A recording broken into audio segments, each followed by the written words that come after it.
Want to ditch the generic emails and make your Kvcore drip campaigns feel genuinely personal?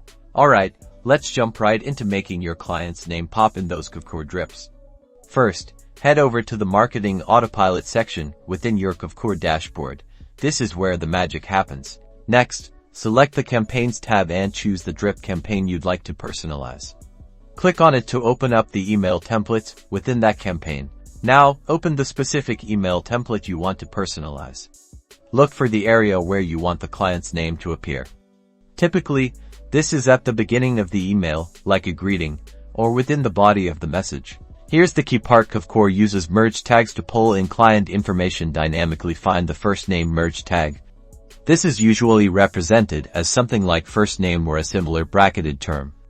The exact appearance might vary slightly depending on your Kvcore setup. Simply insert that merge tag into the email where you want the first name to appear.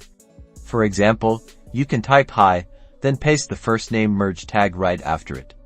Remember to add a comma or space for proper grammar. Once you've added the merge tag, be sure to save the email template. This is crucial for the changes to take effect. Finally, send yourself a test email to make sure the merge tag is working correctly and displaying your own name as expected. This ensures that when the drip campaign goes out to your clients, their names will appear perfectly, making the message feel tailored just for them. Happy connecting!